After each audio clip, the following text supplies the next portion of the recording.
Apresentou-lhes outra parábola, dizendo: o reino do céu é semelhante a um grão de mostarda, que um homem tomou e semeou no seu campo, que na verdade é o menor de todas as sementes, mas quando crescido é o maior entre as hortaliças, e torna-se uma árvore, de modo que vêm as aves do céu e se aninharão nos teus ramos.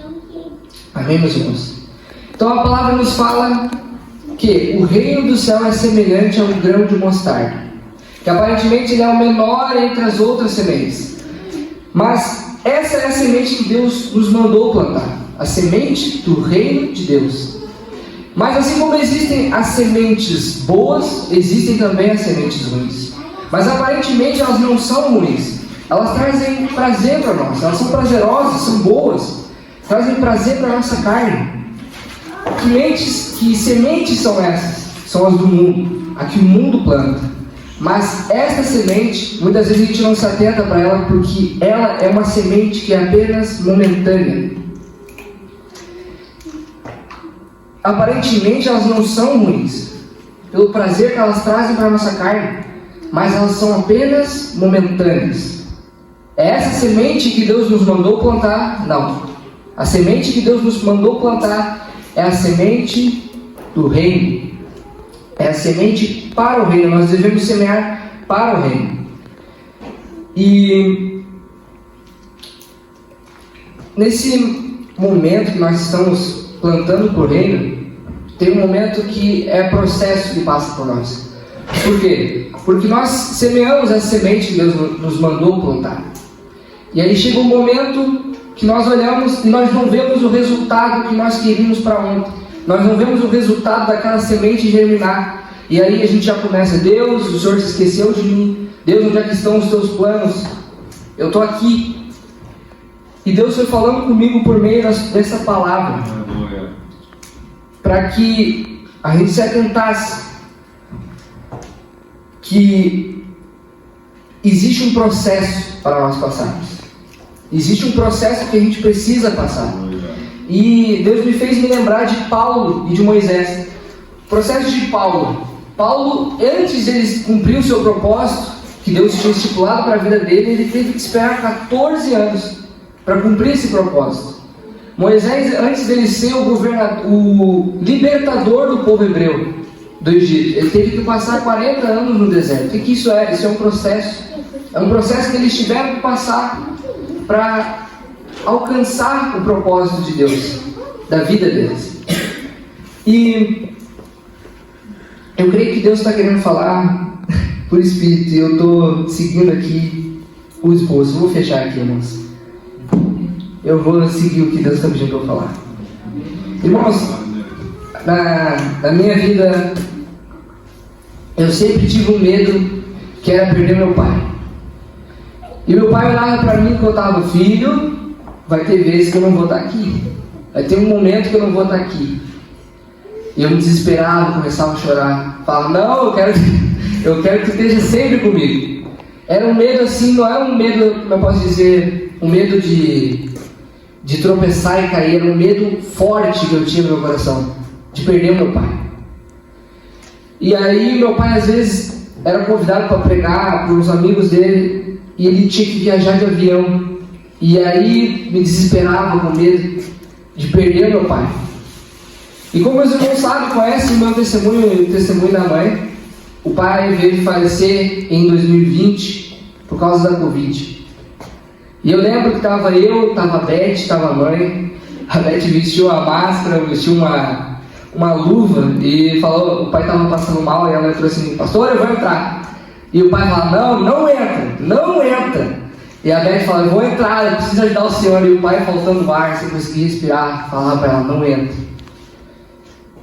E aí, várias vezes na minha vida, meus irmãos, eu pensei: Deus, se eu tivesse entrado lá e repreendido aquela morte.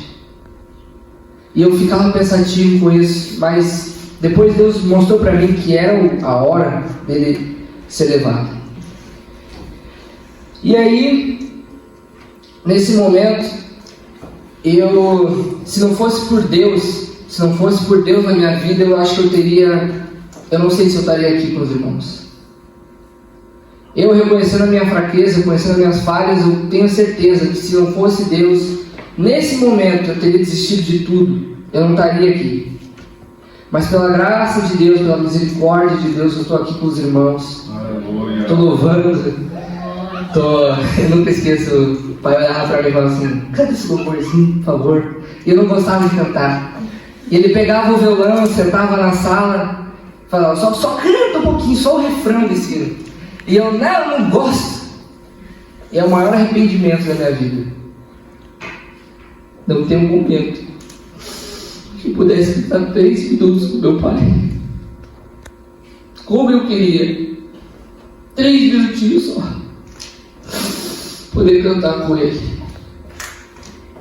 Como eu queria.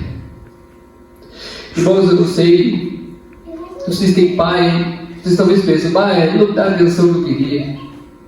Mas nunca despreze o teu pai. Ama teu pai com todo o teu coração, porque foi quem Deus colocou para te levar no caminho certo.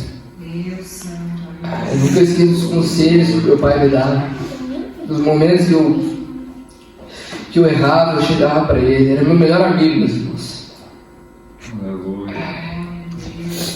E eu agradeço a Deus por eu estar na casa dele hoje, porque se fosse por mim mesmo, se fosse pelas minhas forças, eu não estaria aqui. E aqui fala que o reino do céu é semelhante ao grão de mostarda, que um homem tomou e semeou no seu campo. Eu não deixei de semear depois que isso aconteceu, irmãos. E às vezes é difícil para nós continuar plantando, por meio das tempestades, continuar em um caminho de retidão, servindo a Deus. É difícil.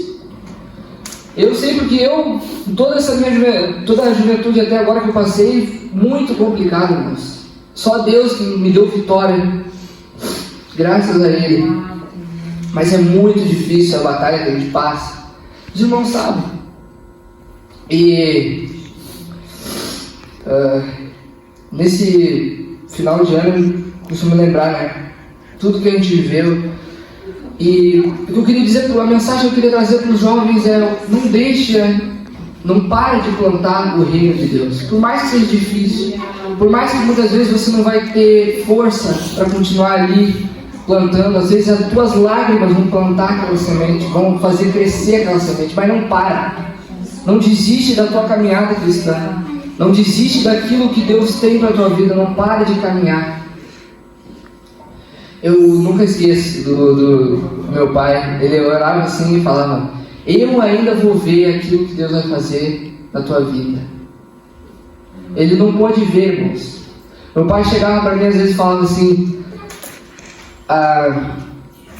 eu tinha todos os motivos, irmão, para não estar mais servindo a Deus. As gravidezes perdidas da minha mãe, a morte do meu pai, toda a batalha que a gente passou para estar aqui até hoje, tinha todos os motivos para dizer: chega, não quero mais isso. Eu tinha todos os motivos, não podia dar desculpa, talvez. Meu pai morreu, eu não vou ficar mais. Mas graças a Deus eu continuei semeando, eu continuei na presença de Deus. Mais difícil que fosse, eu continuei, não parei. Caindo às vezes, se arrastando no chão, mas eu continuei.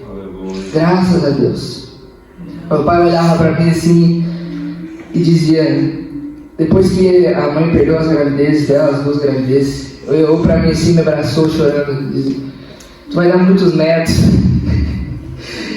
Aí eu me lembrava disso. É verdade. Ele não pôde ver, não vai poder ver os meus filhos. Era um desejo meu.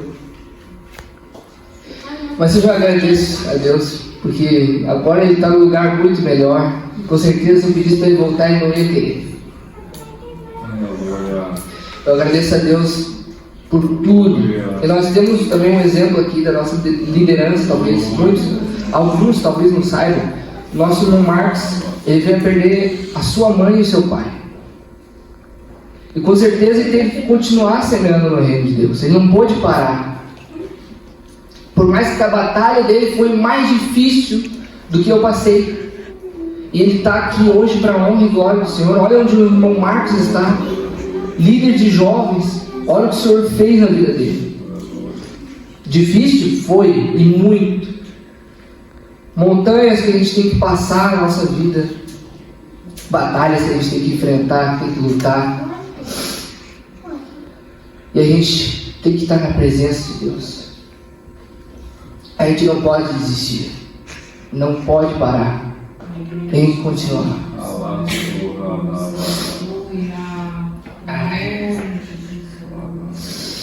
A Bíblia diz que essa semente, no primeiro momento, ela é pequena, mas no final ela se tornará a maior entre as outras hortaliças.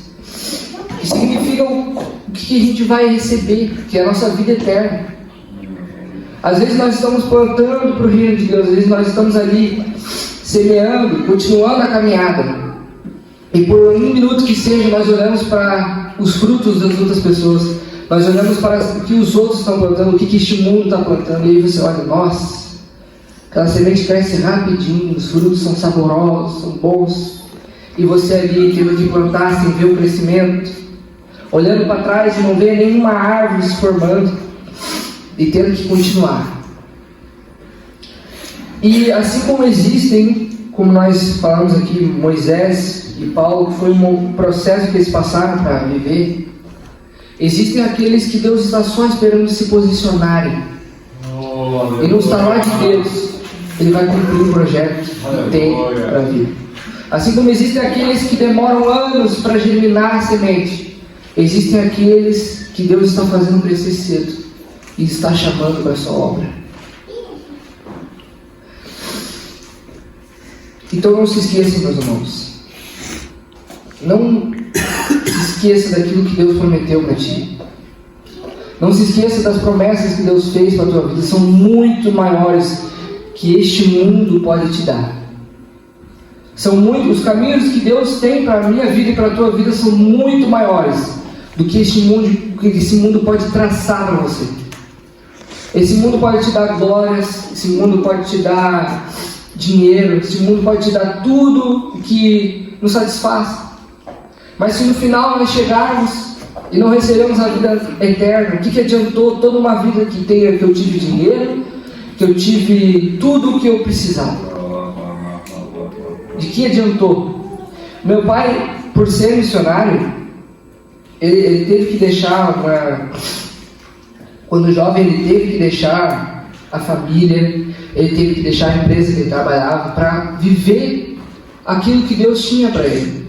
Eu nunca me esqueço dele falando para mim, ele falou assim, Lucas, mostrando que eu precisava ser forte, que eu precisava continuar a caminhada, que eu precisava de me esforçar em Deus. Ele contou uma história que quando ele veio para ser missionário em Portugal, ele estava em casa e a mãe, era de noite, e a avó, a mãe dele, falou para ele assim, ele falou para a avó, mãe, não precisa acordar, eu vou sair e eu já me despeço de ti aqui. E aí ele se despediu. Quando ele dormiu, acordou de madrugada. Quando ele acordou, estava a avó lá fazendo um cafezinho para ele. E o pai passou todo esse tempo de missionário e não pôde estar com a sua família. E aí que muitas vezes a gente não pensa, a gente fala, a gente não vê o sofrimento de um missionário, de estar longe da sua família, de estar longe de todos que o amam. Mas graças a Deus a gente está na presença dele, graças a Deus a gente está caminhando para aquilo que ele pediu para nós caminharmos em retidão. E essa é a nossa luta todo dia. Quero convidar os jovens a se colocar em pé. A minha mensagem não foi uma mensagem de 1h30. Eu senti de falar o que o Espírito estava comandando eu falar. Aleluia! Eu não consegui pegar os esboços que eu montei, tudo que eu estudei, não consegui. Porque Deus, quando Ele deu essa mensagem, Ele me instruiu que eu fosse ali, lesse aquilo, mas eu sabia que alguma coisa ia acontecer, que eu não seguisse tudo que estava escrito. Porque eu sei que se eu seguir tudo que está escrito, às vezes eu não vou falar aquilo que Deus quer falar no momento. Aleluia! Então o único jeito de eu conseguir falar para vocês é que o Espírito manda eu fechando e não lendo. Se estiver aqui, eu estou toda hora lendo. não consigo falar aquilo que o Espírito manda eu falar. Vamos fazer uma oração?